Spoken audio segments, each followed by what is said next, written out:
بسم اللہ الرحمن الرحیم۔ بٹلر نے چند عربی مورخوں کے حوالوں سے لکھا ہے کہ یہ حملہ خود مجاہدین کے لیے اتنا خطرناک تھا کہ اسے خودکش حملہ کہا جائے تو غلط نہیں ہوگا۔ خطرناک بھی ایسا کہ بعض مجاہدین آگے بڑھنے سے گھبرانے لگے۔ ان کے انداز اور رویے میں کوتاہی اور گریز صاف نظر آ رہا تھا۔ بٹلر لکھتا ہے کہ سپہ سالار عمرو بن عاص رضی اللہ تعالیٰ عنہ کو مجاہدین پر جبر کرنا پڑا اور سارے لشکر میں گھوم پھر کر غصے کی حالت میں حکم دیا کہ آگے بڑھو۔ ایک مجاہد نے کہا کہ ہم لوہے کے بنے ہوئے نہیں۔ عمرو بن عاص رضی اللہ تعالیٰ عنہ نے اس مجاہد کو بڑے ہی سخت الفاظ کہے۔ تاریخ دان محمد حسین ہیکل نے لکھا ہے کہ تاریخ میں ایسی کسی روایت کا اشارہ نہیں ملتا، ہو سکتا ہے کسی اور جنگ میں ایسا ہوا ہو، دنین کی لڑائی میں ایسا بالکل نہیں ہوا۔ البتہ یہ بات ضرور ہوئی تھی کہ کچھ صحابہ اکرام بھی اس لشکر میں شامل تھے۔ عمرو بن عاص رضی اللہ تعالیٰ عنہ کو پوری طرح احساس تھا کہ وہ اپنے لشکر کو یقینی ہلاکت میں جھونک رہے ہیں۔ انہوں نے صحابہ اکرام سے یہ الفاظ کہے: آپ میرے ساتھ ہیں تو اللہ تعالیٰ ہمیں فتح عطا فرمائے گا۔ صحابہ اکرام نے یہ الفاظ سنے تو وہ عمرو بن عاص رضی اللہ تعالیٰ عنہ کے ساتھ سب سے آگے اس حملے کے لیے پورے جوش و خروش سے آگے بڑھے۔ انہیں دیکھ کر پورے لشکر میں نیا ہی جوش پیدا ہو گیا، اور یہ اسی جوش کا اثر تھا کہ دنین جیسا مستحکم قلعہ جس میں فوج کوئی تھوڑی نہیں تھی، مٹھی بھر مجاہدین نے فتح کر لیا۔ اس وقت مقوقس بابلیون میں تھا۔ تاریخ حیران ہے کہ دنین میں اس کی فوج کا قتل عام ہو رہا تھا، اور وہ بابلیون میں اتنی زیادہ فوج لے کر بیٹھا رہا، حالانکہ اس کی دفاعی اسکیم یہی تھی کہ دنین پر حملہ ہوا تو وہ بابلیون سے فوج بھیج کر اس حملے کو ناکام بنا دے گا۔ دنین سے بھاگے ہوئے کچھ رومی بابلیون پہنچے اور انہوں نے مقوقس کو بتایا کہ دنین میں کیا ہوا ہے۔ ایک تو دنین پر مسلمانوں کا قبضہ ہو گیا تھا، اور دوسرا صدمہ یہ کہ وہاں جو فوج تھی اس کی اکثریت کٹ مری ہے، اور وہی فوجی بچے تھے جو کہیں چھپ گئے تھے اور اب وہ جنگی قیدی ہیں۔ اس کا مطلب یہ تھا کہ رومی فوج کی اتنی زیادہ نفری ختم ہو گئی تھی۔ تاریخ میں آیا ہے کہ جب مقوقس کو یہ اطلاع پہنچی تو اس پر سختی کی کیفیت طاری ہو گئی۔ منہ کچھ زیادہ کھل گیا اور آنکھیں ٹہر سی گئیں، جیسے اسے توقع ہی نہیں تھی کہ مسلمان دنین کو فتح کر لیں گے۔ اس کا دماغ تو شاید سوچنے سے ہی معذور ہو گیا۔ اگر وہ حوصلہ قائم رہتا اور ٹھنڈے دل سے سوچتا تو اس کے پاس اتنی فوج تھی کہ وہ فوراً جا کر دنین کو محاصرے میں لے لیتا۔ قلعہ فتح ہوتا یا نہ ہوتا، اسے یہ فائدہ ضرور ملتا کہ مسلمان دنین میں ہی قید ہو کر بیٹھے رہتے۔ دنین سے کچھ اور فوجی اور شہری بھاگ نکلنے میں کامیاب ہو گئے تھے۔ بابلیون پہنچے تو انہوں نے وہاں کی فوج کو مجاہدین اسلام کی بے خوفی کی ایسی باتیں سنائیں جنہوں نے سب کو حیرت زدہ اور دہشت زدہ بھی کر دیا۔ فوجی خوفزدہ تو یہ سن کر ہوئے کہ مسلمانوں نے رومی فوج کا کوئی ایک بھی افسر اور سپاہی زندہ رہنے نہیں دیا تھا۔ وہاں سے بھاگ کر آنے والے بعض فوجیوں نے یہ الفاظ کہے کہ مسلمان جنوں اور بھوتوں کی طرح قلعے میں داخل ہوئے تھے۔ انہیں انسانوں کے روپ میں دیکھ کر بھی کوئی رومی یقین سے نہیں کہتا تھا کہ یہ انسان ہیں۔ آج کے علم نفسانیات کی زبان میں یوں کہنا چاہیے کہ مجاہدین اسلام نے رومی فوج پر نفسیاتی فتح پائی تھی، اور ایسی فتح ایمان والے اور اپنے اللہ پر یقین رکھنے والے ہی حاصل کر سکتے ہیں۔ مقوقس بھی دنین کا صدمہ برداشت کرنے کی کوشش کر ہی رہا تھا کہ اسے ایک جاسوس نے یہ خبر سنائی کہ مسلمان دریائے نیل پار کر کے اہرام کے علاقے میں سے آگے کو گزر گئے ہیں۔ یہ سارا علاقہ لق و دق صحرا تھا۔ مقوقس کو پہلی حیرت تو اس پر ہوئی کہ ان مسلمانوں نے دریا کس طرح عبور کر لیا ہے۔ پھر وہ اس سوچ میں کھو گیا کہ وہ جا کہاں رہے ہیں۔ تاریخی تحریروں کے مطابق اس وقت مقوقس کے ساتھ اطربون کے بعد نامور جرنیل تھیوڈور تھا۔ ویسے بھی یہ جرنیل مقوقس کا منظور نظر تھا۔ یہ دونوں اس مسئلے پر بات کرنے لگے کہ مسلمان کا اگلا ہدف کیا ہے۔ کیا مسلمان سکندریہ پر حملہ کرنے جا رہے ہیں؟ دونوں نے اس سوال پر بحث مباحثہ کیا اور اس رائے پر متفق ہوئے کہ مسلمانوں کا یہ سپہ سالار ایسی خطرناک حماقت نہیں کرے گا۔ اس وقت تک مقوقس اور تھیوڈور عمرو بن عاص رضی اللہ تعالیٰ عنہ کے لڑنے کا انداز اور ان کی جنگی پالیسیوں اور چالوں کو سمجھ گئے تھے۔ انہوں نے اسی وقت جاسوس دوڑا دیے کہ وہ جا کر دیکھیں کہ مسلمانوں کا رخ کس طرف ہے۔ جلد ہی پتہ چل گیا کہ مسلمانوں کا رخ فیوم کی طرف ہے۔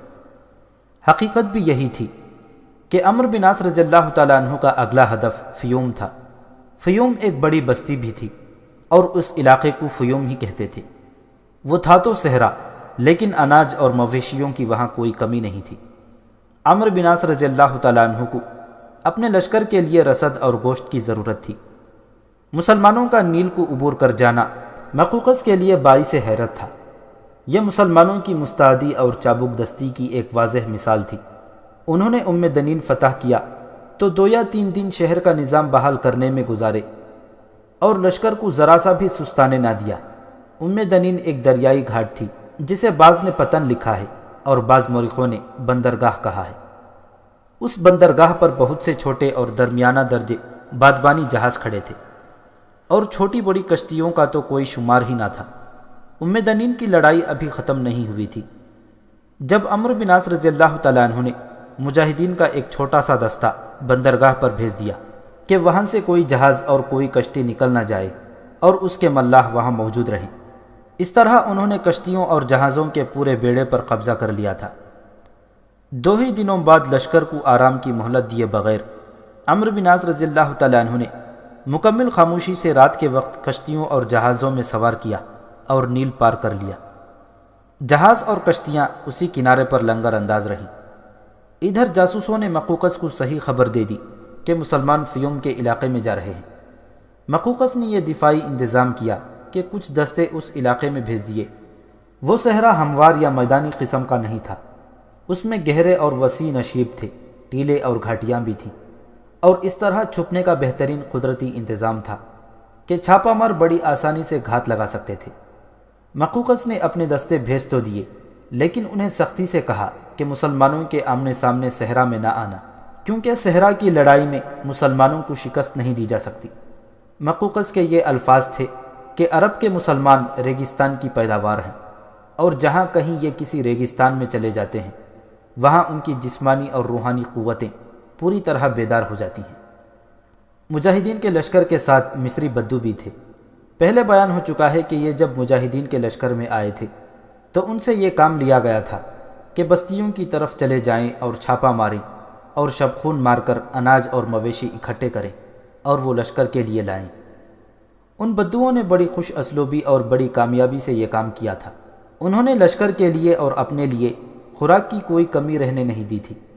اس کے بعد بھی انہوں نے لڑنے کے علاوہ اپنا یہ فرض کئی بار ادا کیا اور لشکر کی ضرورت پوری کرتے رہے۔ عمرو بن عاص رضی اللہ تعالیٰ عنہ جب فیون کے علاقے میں گئے اس وقت بھی لشکر کو رسد کی ضرورت تھی۔ بدو اس کام میں مہارت حاصل کر چکے تھے، اس لیے سپہ سالار نے یہ کام انہی کو سونپا۔ بدو ٹولیوں میں بٹ کر صحرائی بستیوں کی طرف چلے گئے۔ یہ بستیاں دور دور تک پھیلی ہوئی تھیں اور وہاں جا کر صحرا ختم ہو جاتا تھا اور زمین زرخیز تھی۔ وہاں گھروں میں اناج بھی تھا اور بھیڑ بکریاں اور مویشی بھی افراد سے تھے۔ بدو اب بھی بستیوں پر چھاپے یا شبخون ہی مارتے تھے، لیکن پہلے کی طرح نہیں، بلکہ اب کوشش کرتے تھے کہ ان کے ہاتھوں کوئی قتل یا زخمی نہ ہو۔ وہاں جا کر اعلان کر دیتے کہ لشکر کے لیے اناج اور مویشیوں کی ضرورت ہے، اگر لوگ خود ہی یہ چیزیں مہیا نہیں کریں گے تو گھر گھر کی تلاشی لے کر آخری دانہ بھی اٹھا لیا جائے گا اور کوئی ایک بھی مویشی پیچھے نہیں چھوڑا جائے گا۔ بدو ان لوگوں کو یہ یقین بھی دلا سکتے تھے کہ یہ مسلمانوں کا لشکر ہے جسے فتح حاصل ہوگی اور مصر کی حکومت ان کے ہاتھ آئے گی تو وہ ان دیہاتیوں کی کایا پلٹ دیں گے، ہر کسی کو پورے حقوق ملیں گے، اور یہ مسلمان رومی بادشاہوں جیسے بادشاہ نہیں، کسی کا حق چھینتے نہیں۔ بدو یہ بھی کہتے تھے کہ مسلمان ایک ایک دانہ اور ایک ایک جانور کی قیمت ادا کر دیں گے۔ دیکھتے ہی دیکھتے بدوؤں نے اناج اور دیگر اشیاء خوردنی کے انبار لگا دیے اور بھیڑ بکریاں اور مویشی اس قدر اکٹھے کر لیے جو بہت دنوں کے لیے کافی تھے۔ ان بدوؤں سے ایک فائدہ تو یہ پہنچا کہ وہ خوراک اکٹھی کرنے میں ماہر ہو گئے تھے اور پھر لڑتے بھی تھے۔ اب انہیں باقاعدہ ترتیب اور تنظیم میں لڑنا آ گیا تھا۔ فیوم کے علاقے میں جا کر ان بدوؤں سے ایک فائدہ اور حاصل ہوا، وہ یہ تھا کہ جس علاقے سے یہ بدو خوراک اور مویشی لا رہے تھے اس علاقے میں بھی انہی جیسے مصری بدو بھی رہتے تھے۔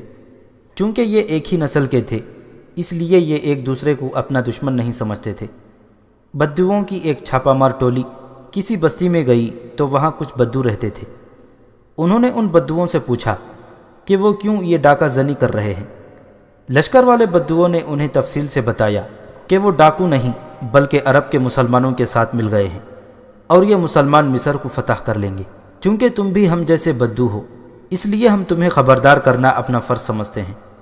فیوم کے بدوؤں کے ایک آدمی نے انہیں کہا، اس بستی میں تو تم آ گئے ہو، اس سے آگے نہ جانا، آگے رومی فوج آ گئی ہے جس کی تعداد کچھ زیادہ ہے، تمہاری یہ چند آدمیوں کی ٹولی ایک ہی حلے میں رگڑی جائے گی۔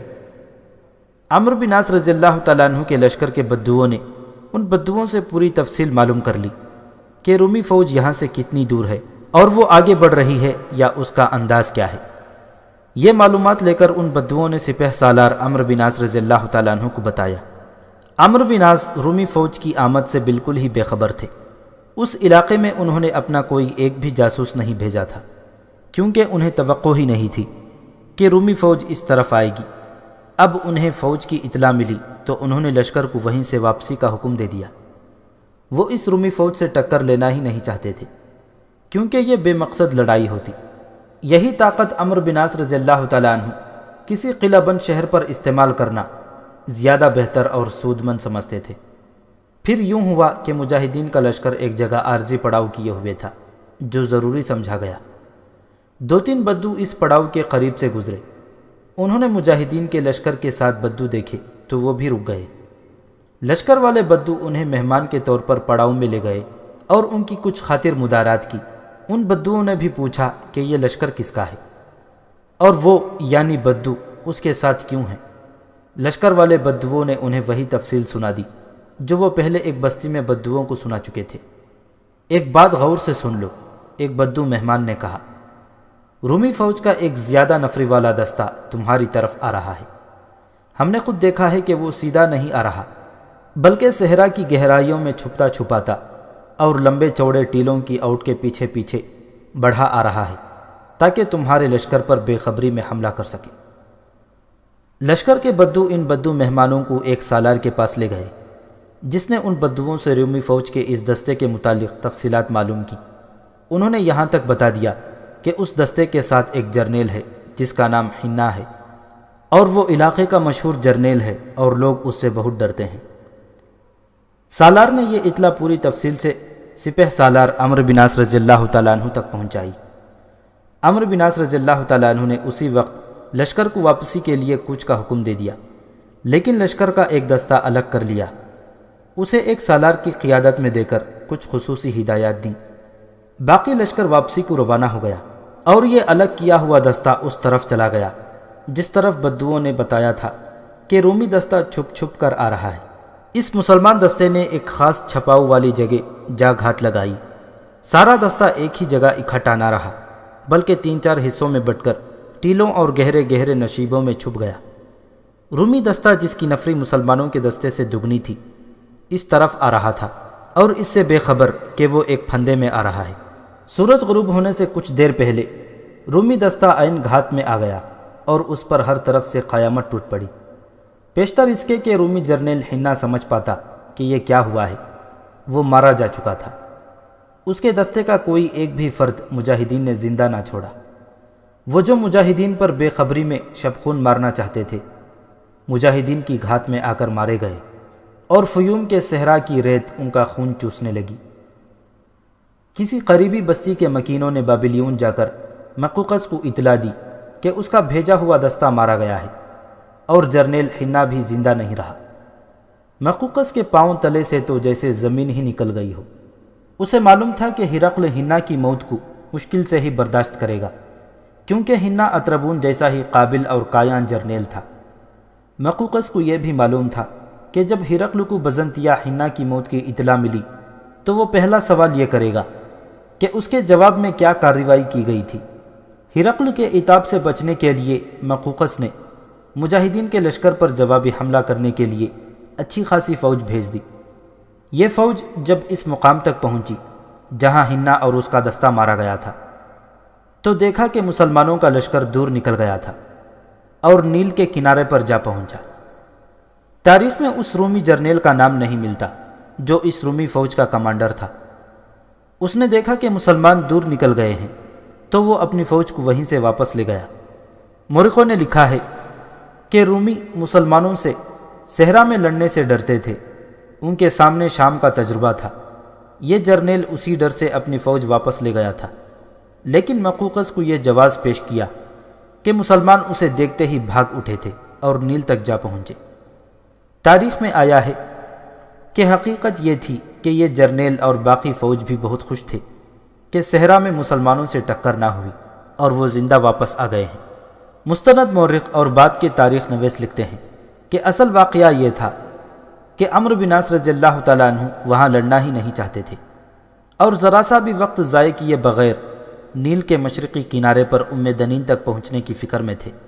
وجہ یہ تھی کہ ایک قاصد نے انہیں صحرا میں آ کر یہ اطلاع دی تھی کہ کمک کا باقی حصہ بھی پہنچ گیا ہے، لیکن یہ کمک دنین نہیں پہنچی بلکہ ایک اور مقام ہیلیوپولیس کے مقام پر خیمہ زن ہو گئی ہے۔ عمرو بن عاص رضی اللہ تعالیٰ عنہ یہ سوچ کر بڑی تیزی سے کمک تک پہنچنے کی کوشش میں تھے کہ ایسا نہ ہو کہ کمک ان کے پیچھے فیوم کے علاقے تک پہنچنے کے لیے دریا عبور کرنے کی کوشش کرے اور مقوقس بابلیون سے فوج بھیج کر اس پر حملہ کر دے۔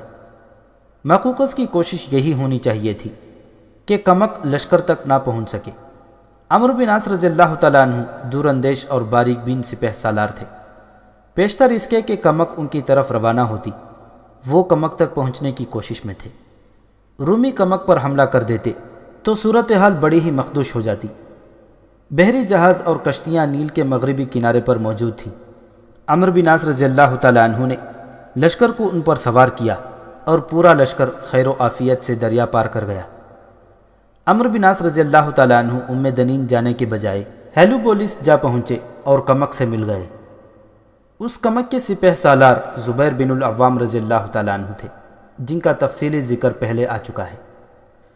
وہ مورخین جو جنگی امور کی سوجھ بوجھ رکھتے تھے اپنی تحریروں میں حیرت کا اظہار کرتے ہیں کہ مقوقس نے بابلیون میں اتنی زیادہ فوج رکھی ہوئی تھی، لیکن نہایت اچھے موقع ملنے کے باوجود اس فوج کو استعمال نہ کیا۔ معروف غیر مسلم تاریخ دان الفرڈ بٹلر لکھتا ہے کہ مسلمانوں نے 2 مرتبہ نیل عبور کیا، ایک بار دنین سے فیوم کی طرف گئے اور دوسری بار اس طرف سے واپس مشرقی کنارے پر آئے۔ یہ موقع تھا کہ مقوقس عین دریا میں اس لشکر پر حملہ کر دیتا۔ اس کی فوج دریا کے دونوں کناروں پر کھڑی ہو کر تیر اور برچھیاں پھینکتی تو مسلمانوں کے لشکر کے لیے بڑی ہی مہلک مشکل پیدا ہو جاتی۔ بٹلر نے آگے چل کر لکھا ہے کہ مسلمانوں کا لشکر دریا پار کر کے فیوم کے صحرا میں چلا گیا تھا۔ اس وقت دنین میں مسلمانوں کی نفری بہت ہی تھوڑی تھی۔ مقوقس اس وقت دنین کو محاصرے میں لے کر حلہ بول دیتا تو وہ دنین پر دوبارہ قبضہ کر سکتا تھا۔ بٹلر نے یہ بھی لکھا ہے کہ مسلمانوں کی کمک آئی اور بابلیون میں اس کی خبر تک نہ پہنچی۔ خبر ضرور پہنچی ہوگی، لیکن مقوقس اور جرنیل تھیوڈور نے کمک پر حملہ نہ کیا اور یہ موقع ضائع کر دیا۔ معلوم ہوتا ہے کہ رومی فوج بابلیون شہر کی دیواروں کے اندر اپنے آپ کو محفوظ سمجھتی اور وہیں دبکی رہنا چاہتی تھی، جبکہ مسلمانوں کے حوصلے اور زیادہ بڑھ گئے تھے۔ سپہ سالار عمرو بن عاص رضی اللہ تعالیٰ عنہ کمک تک پہنچے۔ وہاں قدیم عمارات کے کھنڈر تھے۔ عمرو بن عاص رضی اللہ تعالیٰ عنہ نے وہیں پڑاؤ ڈال دیا اور زبیر بن عوام رضی اللہ تعالیٰ عنہ سے مل کر اگلے اقدام کے متعلق سوچنے لگے۔ تاریخ میں آیا ہے کہ ہرقل کو جب اطلاع پہنچی کہ اس کا منظور نظر جرنیل ہنا مارا گیا ہے تو اسے اتنا صدمہ ہوا کہ اس کے آنسو پھوٹ پڑے۔ اس نے حکم بھیجا کہ ہنا کی لاش اس کے پاس بزنطیہ بھیجی جائے۔ یہ حکم مقوقس تک پہنچا تو اس نے تابوت سے لاش نکلوا کر اسے حنوط کیا اور بزنطیہ روانہ کر دیا۔ ہرقل نے جب ہنا کی لاش دیکھی تو اس نے بلند اور غسیلی آواز میں عہد کیا کہ مصر کو مسلمانوں سے بچانے کے لیے اپنی تمام تر جنگی طاقت استعمال کروں گا اور مسلمانوں کو نیست و نابود کر کے دم لوں گا۔ ہیلیوپولیس کے جن کھنڈرات میں عمرو بن عاص رضی اللہ تعالیٰ عنہ مدینہ سے آئی ہوئی کمک سے جا ملے تھے، وہ کھنڈرات کا ہی شہر تھا۔ کوئی ایک بھی مکان صحیح و سلامت کھڑا نظر نہیں آتا تھا۔ وہاں صحرائی لومڑی، سانپوں، بچھوؤں، الوؤں اور چمکاڈروں کا بسیرا تھا۔ کھنڈرات بتاتے تھے کہ یہ عالیشان عمارتوں اور پرسکون مکانوں کا شہر ہوا کرتا تھا۔ اس شہر کا شمار مصر کے چند ایک عظیم شہروں میں ہوتا تھا۔ ہیلیوپولیس یونانی لفظ ہے۔ اس شہر کا یہ نام کسی قدیم دور میں یونانیوں نے رکھا تھا۔ اس کے بعد مصر ایک سے دوسرے اور دوسرے سے تیسرے بادشاہ کی جھولے میں گرتا چلا آیا، اور ان فاتحین میں سے کسی نے ہیلیوپولیس کا نام عین الشمس رکھ دیا، جو آگے چل کر عین شمس بن گیا۔ اب اس شہر میں کوئی آبادی نہیں تھی۔ صدیوں بعد جن انسانوں نے ان پر ہیبت ناک کھنڈرات میں جا ڈیرے ڈالے، وہ عرب کے یہ مجاہدین تھے، اور ان کے ساتھ مصری بدو تھے۔ انہیں بھی وہاں عارضی قیام کرنا تھا۔ پہلی رات جب لشکر گہری نیند سویا ہوا تھا تو گشتی پہرے پر پھرنے والے ایک مجاہد نے ایک کھنڈر میں ہلکی ہلکی روشنی آتی دیکھی۔ اسے معلوم تھا کہ اپنا کوئی مجاہد اندر نہیں ہوگا، ہوتا بھی تو آدھی رات کے وقت روشنی کی کوئی ضرورت نہیں تھی۔ جنگ کے دوران سب سے زیادہ خطرہ دشمن کے جاسوسوں کا ہوتا تھا۔ جاسوس عام کسانوں کے روپ میں اور کبھی اپاہج فقیروں کے روپ میں بھی لشکر کے کیمپ میں آ جاتے، اور جو دیکھنا ہوتا وہ دیکھ لیا کرتے تھے۔ اسی شک کی بنا پر اس مجاہد نے اندر جا کر دیکھنا ضروری سمجھا۔ صحرا کی شفاف چاندنی میں کھنڈر کچھ زیادہ ہی ہیبت ناک لگ رہا تھا۔ مجاہد سنتری نے ہر طرف گھوم پھر کر اندر جانے کا ایک راستہ دیکھ لیا۔ یہ غلام گردش سی تھی جو اوپر سے ڈھکی ہوئی تھی، اس لیے اندر تاریکی تھی۔ مجاہد آہستہ آہستہ اندر گیا تو اسے محسوس ہونے لگا جیسے چھت میں کوئی انسان بیٹھے بیٹھے سرگوشیوں میں باتیں کر رہے ہوں۔ یہ بدروحیں ہی ہو سکتی تھیں۔ ایک خوف سا تھا جو مجاہد کے دل میں چھا گیا، لیکن مجاہدین اسلام کی فتح مندی کی بنیادی وجہ یہ تھی کہ وہ خوف پر چھا جایا نہیں کرتے تھے۔ وہ آگے بڑھتا گیا۔ اس کی رہنمائی بڑی ہی مدھم سی روشنی کر رہی تھی جو اندر سے آ رہی تھی۔ کسی ایسی چیز سے مجاہد کو ٹھوکر لگی کہ اچانک تیز و تند آندھی سی آ گئی۔ اتنی بلند اور ہیبت ناک پھڑپھڑاہٹ سنائی دی کہ مجاہد دیوار کے ساتھ جا لگا۔ اب وہ خوف پر قابو نہ پا سکا۔ یہ آندھی یا طوفان نہیں ہو سکتا تھا، یہ یقیناً بدروحیں تھیں جنہوں نے یہ دھماکہ خیز طوفانی آوازیں پیدا کی تھیں۔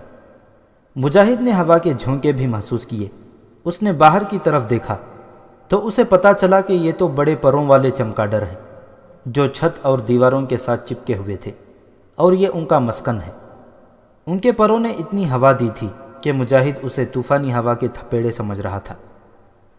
وہ اٹھا اور جھکا جھکا آگے بڑھا۔ اس نے اندر کی روشنی کا بھید معلوم کرنے کو اپنا فرض سمجھ لیا تھا۔ ایک جگہ سے چھت گری ہوئی تھی اور وہاں سے چاندنی کی کرنیں اندر آ رہی تھیں، لیکن اور آگے سے جو زرد روشنی آ رہی تھی وہ چاندنی کی سفیدی میں گڑبڑ نہیں ہو سکتی تھی۔ مجاہد گری ہوئی چھت کے ملبے پر چڑھا، اور جب آگے گیا تو ایک دروازہ نظر آیا جس کے کواڑ نہیں تھے۔ مجاہد اس دروازے میں داخل ہوا تو یہ ایک کشادہ کمرہ تھا جس کی دیواریں بتا رہی تھیں کہ یہ کبھی شاہانہ عمارت ہوا کرتی تھی اور یہاں کسی بادشاہ نے عمر گزاری ہے۔ کمرہ زرد پیلی روشنی میں ٹھیک طرح نظر آ رہا تھا۔ ایک کونے میں کوئی شخص ہاتھ جوڑے بیٹھا کچھ بڑبڑا رہا تھا۔ اس کے سامنے چھوٹی سی مشل جل رہی تھی۔ اس کے قریب کچھ سامان جو روز مرہ کی زندگی کے لیے ضروری ہوتا ہے پڑا تھا۔ اس شخص کے کپڑے میلے سے رنگ کے تھے اور وہ سر سے ننگا تھا۔ اس کے دودھ جیسے سفید بال کندھوں پر آ گئے تھے اور اس کی چوٹی پر کوئی بال نہیں تھے۔ چوٹی ہتھیلی کی طرح صاف تھی۔ مجاہد دبے پاؤں چلتا اس کے قریب جا پہنچا۔ اس شخص نے آہستہ آہستہ سر مجاہد کی طرف گھمایا اور سر سے اشارہ کیا کہ وہ بیٹھ جائے۔ مجھے معلوم تھا تم آؤ گے، اس بوڑھے نے بڑھاپے سے کانپتی ہوئی آواز میں کہا۔ میں عرب کے ان مہمانوں کے انتظار میں تھا۔ تم آ گئے، تمہیں آنا ہی چاہیے تھا۔ پہلے یہ بتا میرے بزرگ محترم، مجاہد نے پوچھا، کیا تو زندہ ہے یا جو اس دنیا سے اٹھ گئے ہیں ان میں سے کسی کی روح ہے؟ میں تجھے بدروح نہیں روح کہہ رہا ہوں۔ روح پاک ہوتی ہے اور تیرا چہرہ بتا رہا ہے کہ تیرا وجود بدی سے پاک ہے۔ ابھی زندہ ہوں، بوڑھے نے کہا۔ بڑی مدت بعد میری زبان حرکت میں آئی ہے۔ میں کسی سے نہیں بولتا، کوئی میرے ساتھ بات نہیں کرتا۔ کیا یہاں کوئی اور آیا کرتا ہے؟ مجاہد نے کہا۔ ہاں، بوڑھے نے راشاگیر آواز میں جواب دیا۔ یہاں سے تھوڑی تھوڑی دور 2 گاؤں ہیں، وہاں سے تیسرے چوتھے روز 1-2 آدمی آتے ہیں اور کچھ کھانے پینے کے لیے دے جاتے ہیں۔ اے بزرگ، مجاہد نے کہا، تو ان کے پاس ہی کیوں نہیں چلا جاتا؟ یہاں اکیلے پڑا کیا کر رہا ہے؟ عبادت، بوڑھے نے جواب دیا۔ خاک و خون کی دنیا سے تعلق توڑ کر یہاں بیٹھا ہوں۔ بہت آئے، سب رخصت ہو گئے، اب تیرا لشکر آیا ہے۔ کیا میرا لشکر بھی رخصت ہو جائے گا؟ مجاہد نے پوچھا۔ نہیں، بوڑھے نے کہا، تیرا لشکر رخصت ہونے کے لیے نہیں آیا، بلکہ انہیں رخصت کرنے کے لیے آیا ہے جنہوں نے اپنے آپ کو انسانوں کا بادشاہ سمجھ لیا تھا۔ فرعون خدا بن گئے تھے، کہاں ہے وہ؟ سب رخصت ہو گئے۔ کمرے میں ہلکی ہلکی چڑ چڑ اور دھیمی دھیمی پھڑپھڑاہٹ سنائی دینے لگی۔ مجاہد نے اوپر اور ہر طرف دیکھا۔ چمگادڑ واپس آ کر چھتوں میں بیٹھ رہے تھے۔ کچھ آوازیں غلام گردش سے بھی آ رہی تھیں۔ فضا بڑی ہی پر اسرار تھی اور بار بار یہی خیال آتا تھا کہ یہاں مرے ہوئے لوگوں کی روحیں رہتی ہیں۔ مجاہد اس سفید ریش ضعیف العمر سے کوئی اور بات کرنے ہی والا تھا کہ اس کا دل تیزی سے دھڑکنے لگا اور خوف کی ایک لہر اس کے وجود میں دوڑ گئی۔ وہ اس لیے کہ اسے سامنے والی دیوار کے ساتھ ایک سیاہ کالا سانپ رینگتا نظر آیا، جس کا رخ ان کی طرف نہیں بلکہ دوسری طرف تھا۔ وہ دیکھو سانپ، مجاہد نے گھبرائی ہوئی آواز میں کہا۔ میں ہر روز دیکھتا ہوں، بوڑھے نے لا تعلق سے لہجے میں کہا۔ ہم اکٹھے رہتے ہیں۔ سانپ صرف اس انسان کو ڈستا ہے جو انسان خود سانپ بن جاتا ہے۔ یہاں ایک نہیں 3-4 سانپ رہتے ہیں۔ میں نے ان پر ظاہر کر رکھا ہے کہ میں انسان ہوں اور انسان کسی کو ڈسا نہیں کرتے۔ ہر انسان اپنے وجود میں سانپ کا زہر لیے پھرتا ہے۔ پیار کر، پیار ملے گا۔ اب بتا، تیرے لشکر کا سردار کہاں ہے؟ کیا تو اسے ملنا چاہے گا؟ مجاہد نے پوچھا اور کچھ سوچ کر کہا، تجھے اس سے ملنا ہی ہوگا۔ ہمارے لشکر کا سردار نہیں سپہ سالار ہوتا ہے۔ میرا یہ فرض ہے کہ میں تجھے اپنے سپہ سالار کے پاس لے جاؤں۔ ہمارا لشکر یہاں قیام کیے ہوئے ہے۔ ہم کسی پر شک تو نہیں کیا کرتے، لیکن شک رفع کر لینا ضروری سمجھتے ہیں۔ میں تجھ جیسے بزرگ پر بھی شک نہیں کروں گا، لیکن بظاہر بے ضرر اور بیکار سے آدمی دراصل دشمن کی آنکھ اور کان ہوا کرتے ہیں۔ کیا تو میرے سپہ سالار کے پاس جائے گا؟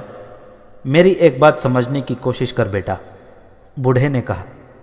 اگر تیرا سپہ سالار فرعون جیسا ہے یا فارس کے آتش پرست بادشاہوں جیسا ہے یا رومی ہرقل جیسا بادشاہ ہے تو وہ تجھے حکم دے گا کہ اس بوڑھے کو گھسیٹ کر پیش کرو۔ وہ یہاں ہمارے درمیان بیٹھا کیا کر رہا ہے؟ اور اگر وہ اس جیسا سردار ہے جس کا مجھے 1 صدی سے انتظار ہے تو جا اسے بتا اور وہ خود میرے پاس آئے گا۔ جا اسے بتا کہ وہ تیرے ہی انتظار میں بیٹھا ہے۔ بوڑھے کی اس بات سے اور یہ بات کہنے کے انداز سے مجاہد کچھ ایسا مرعوب ہوا کہ اس کے دل میں تقدس سا پیدا ہو گیا۔ اسے شک پھر بھی رہا، لیکن اس کا تقدس اس شک پر حاوی ہو گیا۔ وہ اٹھا اور باہر کو چل پڑا۔ مجاہد جب باہر شفاف چاندنی میں نکلا تو اسے یوں محسوس ہونے لگا جیسے وہ روحوں کے دیس میں چلا گیا تھا۔ اس ہیبت ناک کھنڈر کا اس پر جو خوف طاری ہوا تھا وہ کھنڈر کے اندر ہی نکل گیا ہوگا۔ اس نے یہ بھی محسوس کیا جیسے یہ سفید ریش جھریوں بھرے چہرے والا بزرگ اس دنیا کا زندہ انسان نہیں۔ چونکہ وہ اپنے فرض کی ادائیگی کے لیے اندر گیا تھا، اس لیے اس نے اس شک کو فراموش نہ کیا کہ اس بوڑھے کے پاس گاؤں کے جو آدمی آتے ہیں ان میں کوئی جاسوس ہو سکتا ہے۔ بہرحال اس نے اپنی گشت کا وقت پورا کیا اور اپنے کمانڈر کو جگا کر بتایا کہ اس کھنڈر میں ایک بوڑھا آدمی رہتا ہے اور اس کے پاس گاؤں کے کچھ لوگ آتے ہیں۔ مجاہد نے کمانڈر کو بوڑھے کی کچھ باتیں بھی سنائیں۔ فجر کی نماز کا وقت ہو گیا۔ کھنڈرات کے اس شہر میں اذان کی مقدس آواز اٹھی اور کھنڈروں میں سے صدائے بازگشت سنائی دینے لگی۔ یوں معلوم ہوتا تھا جیسے اللہ کی آواز کھنڈروں میں گھوم پھر کر روحوں کو بھی بیدار کر رہی ہو اور مصر کے اس صحرا میں پھیلتی چلی جا رہی ہو۔ سپہ سالار عمرو بن عاص رضی اللہ تعالیٰ عنہ نے امامت کے فرائض ادا کیے۔ نماز کے بعد کمانڈر نے اپنے دستے کے سالار کو رات کے مجاہد کی رپورٹ سنائی اور سالار نے عمرو بن عاص رضی اللہ تعالیٰ عنہ تک یہ بات پہنچا دی۔ اتنی دور پردیس میں ذرا سا شک بھی نظر انداز نہیں کیا جا سکتا تھا۔ عمرو بن عاص رضی اللہ تعالیٰ عنہ نے رات کی گشتی ڈیوٹی والے مجاہد کو طلب کیا اور اسے کہا کہ وہ پوری بات سنائے۔ مجاہد نے بوڑھے کا ایک ایک لفظ اپنے سپہ سالار عمرو بن عاص رضی اللہ تعالیٰ عنہ کو سنایا اور اس وقت اس کے جو اپنے تاثرات تھے وہ بھی بیان کیے۔ عمرو بن عاص نے جب بوڑھے کے یہ الفاظ سنے کہ تیرا سردار فرعون اور ہرقل جیسا بادشاہ نہ ہوا تو وہ خود میرے پاس آئے گا، عمرو بن عاص رضی اللہ تعالیٰ عنہ نے کہا کہ میں ابھی اس کے پاس چلوں گا، مجھے وہاں لے چل۔ عمرو بن عاص رضی اللہ تعالیٰ عنہ نے رات والے مجاہد سے کہا اور سالار سے کہا اس بوڑھے کے لیے کچھ کھانے کا سامان ساتھ لے چلو۔ کچھ ہی دیر بعد عمرو بن عاص رضی اللہ تعالیٰ عنہ کمک کے سالار زبیر رضی اللہ تعالیٰ عنہ بن عوام کے ساتھ مجاہد کی رہنمائی میں اس کھنڈر میں داخل ہو رہے تھے جس میں وہ بوڑھا بیٹھا عبادت کر رہا تھا۔ اس کے پیچھے دو مجاہد بوڑھے کے لیے دودھ اور کھانے کی کچھ اشیاء اٹھائے چلے جا رہے تھے۔ جب سپہ سالار بوڑھے کے کمرے میں داخل ہوئے اس وقت بوڑھا لاٹھی کے سہارے کمرے میں یوں ٹہل رہا تھا کہ بڑی مشکل سے پاؤں گھسیٹتا اور آگے رکھتا تھا۔ صبح کا اجالا دو بے کیواڑ کھڑکیوں میں سے اندر آ رہا تھا لیکن چھوٹی سی مشل پھر بھی جل رہی تھی۔ بوڑھا اس پارٹی کو دیکھ کر رک گیا۔ تجھ پر اللہ کی سلامتی ہو، عمرو بن عاص رضی اللہ تعالیٰ عنہ نے بوڑھے سے کہا، تو نہ کہتا تو بھی میں تیرے پاس آ جاتا، تو بادشاہ معلوم نہیں ہوتا۔ بوڑھے نے رک کر کہا، مصر کی مٹی تیرے قدموں کی منتظر تھی، آ جا میرے پاس اس زمین پر بیٹھ جا۔ بوڑھا قدم گھسیٹتا وہاں تک جا پہنچا جہاں وہ رات بیٹھا ہوا تھا۔ اس نے اپنے پاس زمین پر ہاتھ مارا جو عمرو بن عاص رضی اللہ تعالیٰ عنہ کے لیے اشارہ تھا کہ یہاں بیٹھ جاؤ۔ عمرو بن عاص نے اشارہ کیا تو مجاہدین آگے بڑھے اور دودھ اور کھانے پینے کی چیزیں بوڑھے کے آگے رکھ دیں۔ پھر عمرو بن عاص اور زبیر بن عوام رضی اللہ تعالیٰ عنہ مجمعین اس کے پاس بیٹھ گئے۔ مجاہدین پیچھے ہٹ کر کچھ دور جا بیٹھے۔ پہلے اپنے بارے میں کچھ بتا، عمرو بن عاص رضی اللہ تعالیٰ عنہ نے کہا، تو کب سے یہاں پڑا ہے، کیا کر رہا ہے اور تیرے پاس کون آتا ہے؟ پہلے مجھے اس کا شکر ادا کرنے دے جس نے مجھے زندہ رکھنے کے لیے یہ نعمتیں تیرے ہاتھ بھیجی ہیں۔ بوڑھے نے کہا، پھر تجھے پہلے اس شہر کے عروج و زوال کی بات سناؤں گا کہ تو عبرت حاصل کرے کہ ایک طاقت اور ہے جو نظر نہیں آتی اور وہی طاقت انسان کو بلندیوں تک پہنچا کر پستیوں میں پھینک دیتی ہے لیکن ہر کسی کو نہیں۔ میں نے رات تیرے اس آدمی سے کہا تھا کہ وہ فرعون کہاں ہے جو خدا بن بیٹھے تھے۔ سن سپہ سالار، تو نے اس زمین کا احترام کیا تو آسمان کی بلندی تک پہنچے گا، اور اگر تو نے یہ کہا کہ تو خود ہی آسمان کی بلندی تک پہنچ گیا ہے تو اس زمین کے نیچے جا کر گم ہو جائے گا۔ تو عبادت کس کی کرتا ہے؟ عمرو بن عاص رضی اللہ تعالیٰ عنہ نے بوڑھے کا مذہب اور عقیدہ معلوم کرنے کے لیے پوچھا۔ اپنی، بوڑھے نے جواب دیا، میں اپنی ذات کی عبادت کرتا ہوں۔ حیران مت ہو سپہ سالار، تو اسے خدا کہہ لے، کچھ کہہ لے، جو کچھ بھی ہے وہ میری اپنی ذات ہے۔ اپنی ذات سے یہ مراد نہیں کہ سب مجھے لائق عبادت سمجھے، میں اپنی بات کر رہا ہوں۔ کیا تو میرے اس عقیدے کو پسند نہیں کرے گا کہ میں کسی بت کی عبادت نہیں کرتا، میں آگ کی عبادت نہیں کرتا، اور میں نے اپنا کوئی خدا نہیں بنا رکھا، لیکن میں محسوس کرتا ہوں کہ وہ مذہب ابھی تک میرے سامنے نہیں آیا جو مجھے یہ بتائے کہ عبادت کے لائق کون ہے۔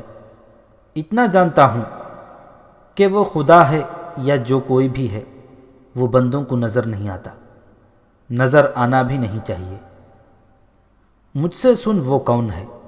عمرو بن عاص رضی اللہ تعالیٰ عنہ نے کہا، ہمیں اسی نظر نہ آنے والے خدا نے بھیجا ہے کہ جاؤ میرے بندوں کو گمراہی سے نکالو اور انہیں بتاؤ کہ میں اپنے ہر بندے کی ذات میں موجود رہتا ہوں، اور یہ بھی بتاؤ کہ سدا بادشاہی میری ہے، کسی بندے کی نہیں، اور کوئی بندہ بندوں کو غلام نہیں بنا سکتا۔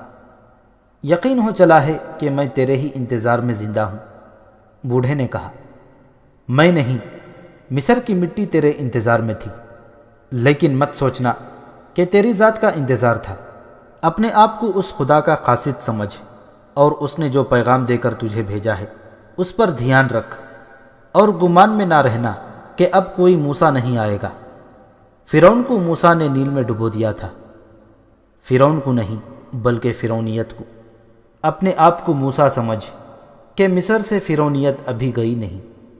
تیری عمر کتنی ہوگی اے بزرگ؟ عمرو بن عاص رضی اللہ تعالیٰ عنہ نے پوچھا۔ عمر کی مت پوچھ، بوڑھے نے جواب دیا، لگتا ہے یہ دنیا وجود میں آئی تھی تو میں بھی اس کے ساتھ آ گیا تھا، اور اس وقت دنیا سے رخصت ہوں گا جب یہ دنیا رخصت ہو جائے گی۔ جہاں تک یاد کام آتی ہے، میری عمر 100 سال سے 20-25 سال اوپر ہوگی۔ بڑی بڑی بستیاں بستے اور اجڑتے دیکھی ہیں۔ عمرو بن عاص رضی اللہ تعالیٰ عنہ اور تمام مسلمان جوتش اور نجوم یا کسی بھی ایسے علم کی پیشن گوئیوں کے قائل نہیں تھے۔ عقیدہ یہ تھا کہ غیب کا حال احوال صرف اللہ جانتا ہے۔ پھر بھی کسی خیال سے عمرو بن عاص رضی اللہ تعالیٰ عنہ نے اس بوڑھے سے پوچھا، کیا وہ پیش گوئی کرنے کا علم رکھتا ہے؟ نہیں اے سپہ سالار، بوڑھے نے جواب دیا، میرے پاس ایسا کوئی علم نہیں۔ دنیا دیکھی ہے اور وہی کہتا ہوں جو دیکھا ہے اور دیکھ رہا ہوں۔ گمراہ کو دیکھ کر کون پیش گوئی نہیں کر سکتا کہ یہ شخص تباہی کے گڑھے میں گرے گا، اور جن کے اعمال نیک اور بنی نوع انسان کی محبت کے حامل ہوتے ہیں، ان کے متعلق کوئی بھی شخص پیشن گوئی نہیں کر سکتا کہ یہ شخص بلندیوں کی طرف جا رہا ہے۔ میں سمجھتا ہوں تو نے یہ کیوں پوچھا ہے، میں تجھے پہلے ہی اس سوال کا جواب دے چکا ہوں۔